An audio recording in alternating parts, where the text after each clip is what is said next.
Assalamualaikum warahmatullahi wabarakatuh. Alhamdulillah, wassalatu wassalamu ala rasulillah wa ala alihi wa sahbihi wa mawala. Amma ba'du, qala Allah ta'ala fi kitabihil karim, a'udzu billahi minasyaitonir rajim.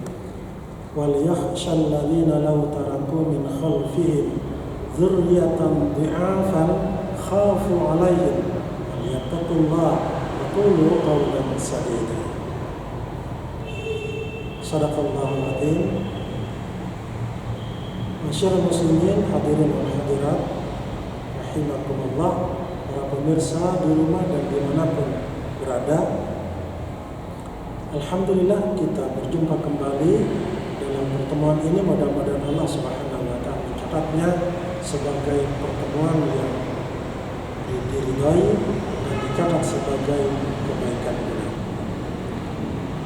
Bapak Ibu hadirin wal hadirat, pemirsa yang berbahagia, pada kesempatan ini saya ingin menyampaikan daurus sabab fi hamlir risalah, tanggung jawab pemuda untuk memikul beban nubuwah.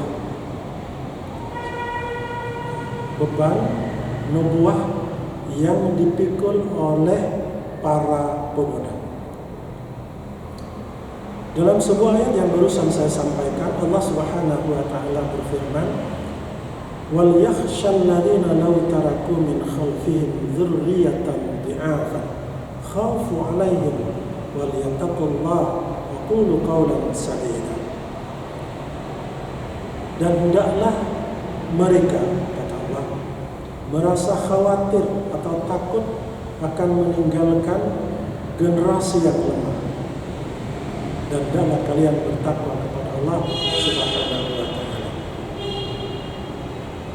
Bapak Ibu hadirin yang berbahagia, kalimat yang menjadi stresik dalam kesempatan ini adalah hendaknya kita khawatir jika kita meninggalkan generasi yang lemah sesudah kita.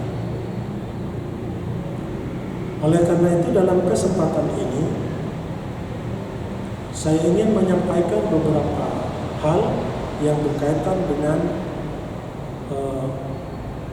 bagaimana kita mempersiapkan generasi muda untuk memikul beban nubuwah risalah.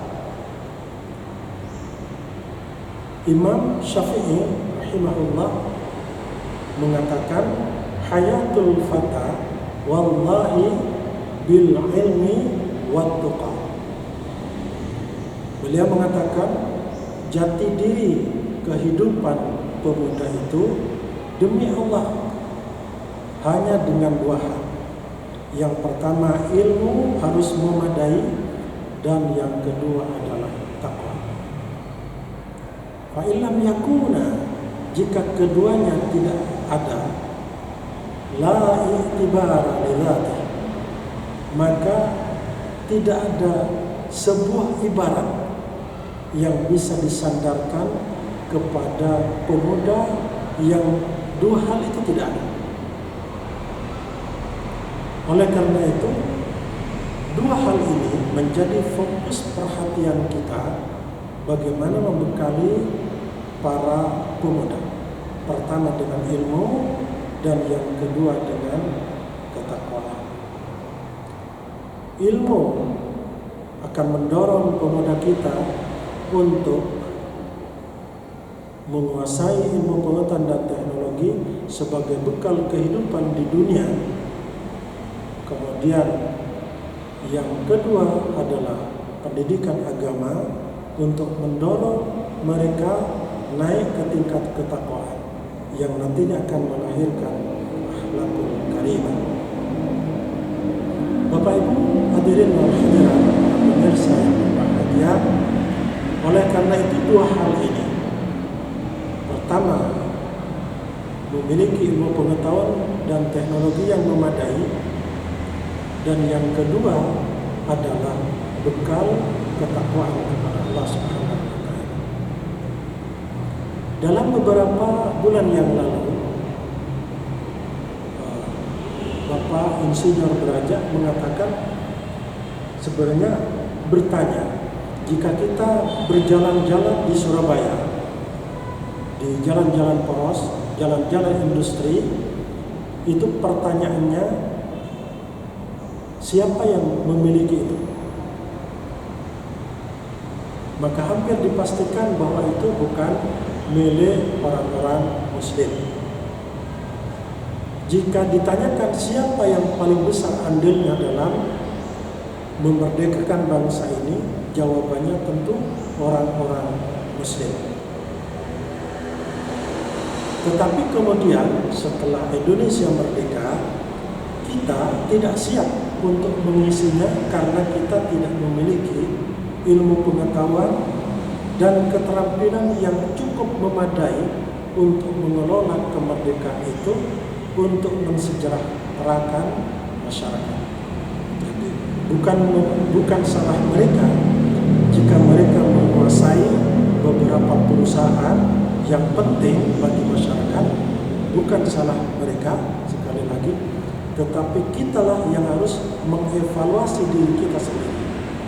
Seandainya perusahaan-perusahaan besar itu diserahkan kepada kita, belum tentu perusahaan itu akan berkembang dengan baik, karena kita belum memiliki ilmu pengetahuan dan keterampilan yang cukup untuk mengelola perusahaan-perusahaan itu. Oleh karena itu, ke depan ini hendaknya kita membekali anak-anak kita, anak cucu kita, para murid-murid kita, para santri kita untuk menghadapi kehidupan ini dengan cara yang lebih baik, dengan cara memiliki dan menguasai ilmu pengetahuan dan teknologi dengan sebaik-baiknya. Tentu ilmu pengetahuan dan teknologi yang tidak diimbangi dengan ketakwaan kepada Allah Subhanahu wa taala, maka ilmu dan teknologi itu akan bergerak liar dan justru akan memukul balik kehidupan manusia sendiri. Oleh karena itu, sekali lagi, ilmu pengetahuan dan teknologi itu harus diimbangi dengan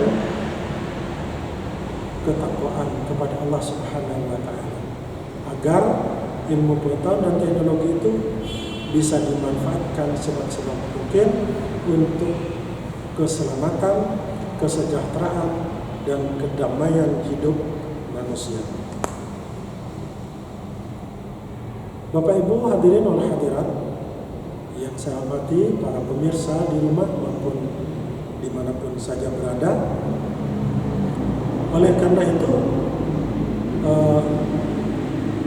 Indonesia dengan kekayaan yang melimpah ruah ini, bahan bakunya harus dikelola oleh kita sendiri supaya manfaatnya lebih banyak kita nikmati.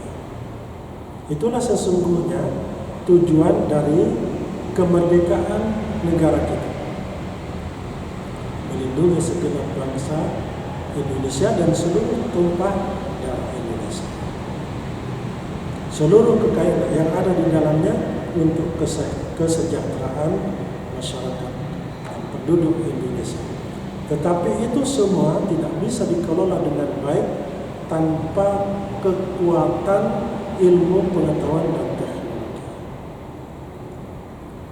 Oleh sebab itu, sekali lagi, mari kita didik, kita arahkan, kita motivasi anak-anak didik kita, anak-anak cucu kita, supaya mereka di samping menghafal Al-Quran, menguasai ilmu agama, tetapi juga menguasai ilmu pengetahuan dan teknologi, supaya kehidupan mereka berimbang, fid dunya hasanah, dan di akhirat juga hasanah. Sebagaimana doa kita di doa sapu jagat, Rabbana atina fid dunya hasanah wa fil akhirati hasanah wa qina adzabannar. Demikian hadirin dan hadirat, para pemirsa yang berbahagia, jumpa kembali di lain waktu. Mohon maaf atas kekurangannya. Terima kasih atas perhatian perhatiannya. Assalamualaikum warahmatullahi wabarakatuh.